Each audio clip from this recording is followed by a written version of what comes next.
In your summer journal, Trends Journal of Summer 2009, you mentioned the WWF, the World Washington Federation. Can you elaborate that more? Many people think that there actually is a left and the right, but in reality, they're all one and the same. It's the two-headed one-party system. People, again, if you're following your leader, you're in trouble. You're your leader. Again, think for yourself.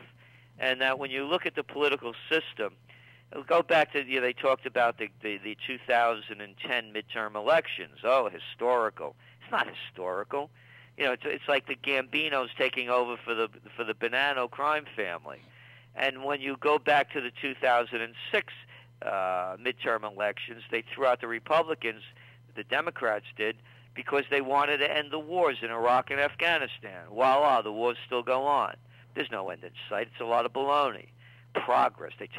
That's the BS line, by the way. Anytime you hear they're making progress, they're going nowhere fast. So we're telling, particularly young people, is that this is a time that you better become active, because this is where the revolution is going to happen. And it's happening in Europe, where the college students still have, the gumption to go out and protest. And it's happening in Italy. It's happening in France. With France, young people took to the street to protect the retirement age. They were trying to raise it from 65 to 67. And the line you got here from what you call the Mockingbird Press is they were trying to raise it from 60 to 62. That was temporary retirement. But they put a lot of money into their retirement programs, too. And then in England, it's the same thing. The students are uprising because of tuition hikes and unfair practices with the banks taking all the money from the people, forcing it on taxes that they call austerity measures to pay off their bad debts. So people, this is a time that a very positive change could come from the younger generation, because my generation, a baby boom generation, it's a disgrace. They copped out on everything that they believed, and I was there from the beginning. I'm 64. I was born in 46. And I was the first wave of the baby boomers, prime draft age for Vietnam. And the only reason there were protests and demonstrations is because of the draft.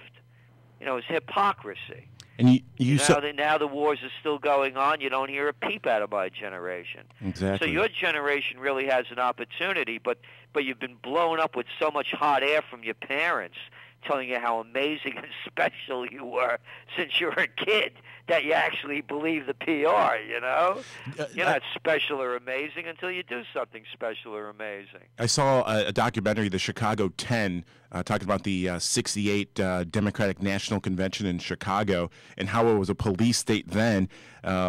You circle 40 years later, and you look at the police state in Pittsburgh at the G20. It's more scientific. It's much more advanced. So we have, especially my generation and the generations to follow, we have a lot to lose. And you have everything to lose. Exactly, and we have to get involved. And I think more of the youth. I know some of my friends who I've lost touch with, but I've reconnected. When I mentioned I was going to be interviewing you, they were excited. They knew who you were. So it kind of brought me more sense of, yeah, people are getting the word, but we still have a lot more to do. And I think your generation is a generation that can make all the difference. I think so too. It's the key generation, because when you get old, you get these golden handcuffs. Look, when I left my job, I talked about, I was making a lot of money. I was making big money in those days. And it's very hard. You get older, and you get, as I said, the golden handcuffs. You have jobs, and some people have jobs they hate. They keep them because they have responsibilities, a family, bills. You're at the generation now, at the age now, where you're free to do anything and create anything you want. This is the generation that can make the change. And it could happen, and it is happening. And Gerald, so it's like-minded people from all generations getting together, but your generation is the one that could really make it happen. And Gerald, you've forecast this since around 1988, 89, talking about a new third party. 2002, you said it would take a decade, and here we are in the final month of 2010, going into 2011. Your forecast is coming to fruition. Can you talk about this? You coined it progressive libertarianism. Can you explain that more and how it's pretty much surfacing as we speak? Yes, progressive in the terms of environmental issues, food. I don't want to eat eggs from Auschwitz farms. what they recall, 500 million eggs. I don't know if you saw this, Gerald. Did you see it was on the George Report? It took it down. It was a Reuters article from a couple days ago. Genetically modified orange juice out in Florida. I mean, this is getting ridiculous. GMO salmon, frankenfoods. I mean, I want to eat something. I want to eat something good. I don't want to think before I eat, is this genetically modified or not? Exactly. So progressive in that area. Areas of social consciousness. Libertarian in the sense of government staying out of my life. I don't need a bunch of jerks to tell me how to think and what to do. I don't need a Janet Napolitano, telling me that she's my Homeland Security czar, and or the rest of them telling me what I should believe and who I should support. I want to pull out all the troops out from overseas. Let's protect the United States. You want to close the borders? Bring the troops home from the nearly 1,000 bases that we have them spread across the world. Stop these foreign entanglements. So libertarian in that sense. Libertarian in the government staying out of my house. I don't need them here how to tell me how to live. And so progressive libertarian, it brings together the two elements. And I have a feeling more of the youth though they don't know it, have the libertarian roots of government staying away, but they just don't know it. They've been indoctrinated on either being a donkey or an elephant, and I have troubles with that, just knowing that both parties have lied to us historically. Just imagine this, and I don't know if you mentioned this before as well, Gerald. I got a couple questions before you depart. His website, trendsjournal.com, trendsjournal.com. At the end of this interview, Gerald will mention how you can get a hold of his outstanding Trends Journal, which is a must-read, especially for the youth. I just want to stay on this. I'm a political atheist.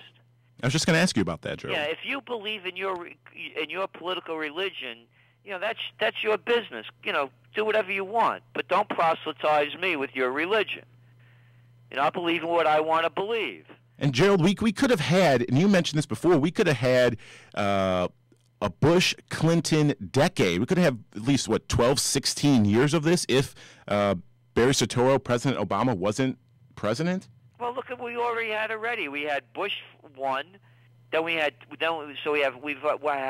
12 years of the Bushes and 8 years of the Clintons. Is it democracy?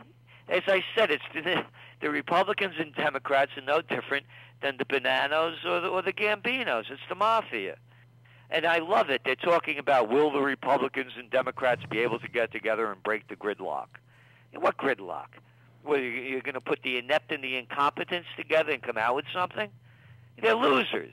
The only reason these people get into politics is because these are the people you couldn't stand in high school and college that wanted to be, the head of the student council, the class president. And now they've worked their way up to the top, telling you what to do. And they're just as you can't stand those jerks right around you now that think they know it all. Well, now they've gotten to become senators and congressmen and presidents, and are telling you what to do. They're not smarter than anybody. They know how to suck up better than anybody. Gerald, you foresaw Ross Perot as someone who could spark up a third-party interest back in '88. Ron Paul is gaining lots of popularity, especially with the youth. Do you pinpoint one particular person, maybe a Ron Paul? I would say Ron Paul right now is the best person for it.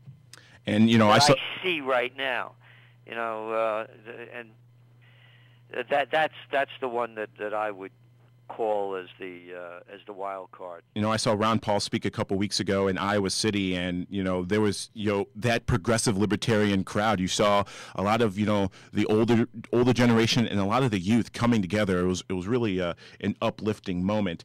I want to talk to you about the TSA. You mentioned Big Sister Janet Napolitano. I don't know if you saw the headline yesterday, how she's going to invade Walmart with the if you see something, say something campaign. I think you mentioned this, and a lot of people who I listen to on the radio and read, they feel that this TSA groping, literally sexual molestation in the airport, could be the tipping point for the second American Revolution, as you coined as well.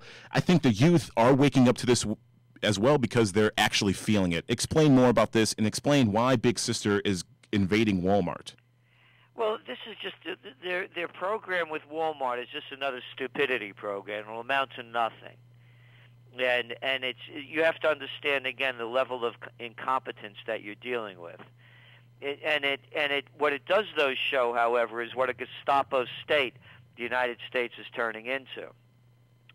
On the TSA issue, the reason, and I was on Fox, you go to our website, trendsresearch.com. Before you mention that, Gerald, I heard a woman on Fox saying that she would want to give up her freedom. I heard when she said yes, if people listen to that, when you mentioned, why do I want to give my freedom away? And this woman said yes, that she would, just to feel safer. Yeah, I mentioned that you want to get frisked when you go into a mall, if they bomb a mall. She said, right away, she said she would. You know, that's her. And that's her prerogative, again. But don't tell me, because that's what you believe, I have to believe, you know. That's what rubs me wrong all the time. I don't tell people what to believe, and I don't want anybody telling me what to believe. I see the facts the way I see them, you can see them the way you see them, and we could discuss them. But don't tell me I have to buy into your line. But anyway, the Fox interview is there. And the reason is that it makes a difference in the TSA issue is that you're personally being affected. And although people are personally being affected by the great ripoff that the banks, it's the biggest bank robbery in world history, but the banks are doing the robbing, the reason they don't respond to it is because it seems remote, although it's affecting them directly. The wars are affecting them directly. You can't pay your bills. You have trouble making ends meet. Your tax dollars are going toward funding wars. So they don't feel it like that. But when you get felt up, you feel it in the TSA line. So that's why it's going to be one of the elements that helps spark the Second American Revolution. And with that, Julio, I have to say, I have to run now. I have another obligation. Oh, no worries, Gerald. Thank you, Gerald Celente. Thank you so much for coming on. Hopefully someday down the road we could do this interview again in 2011 and your forecast for the coming years. Gerald Celente, thank you so much for coming on. Thank you, Julio. Have a great day.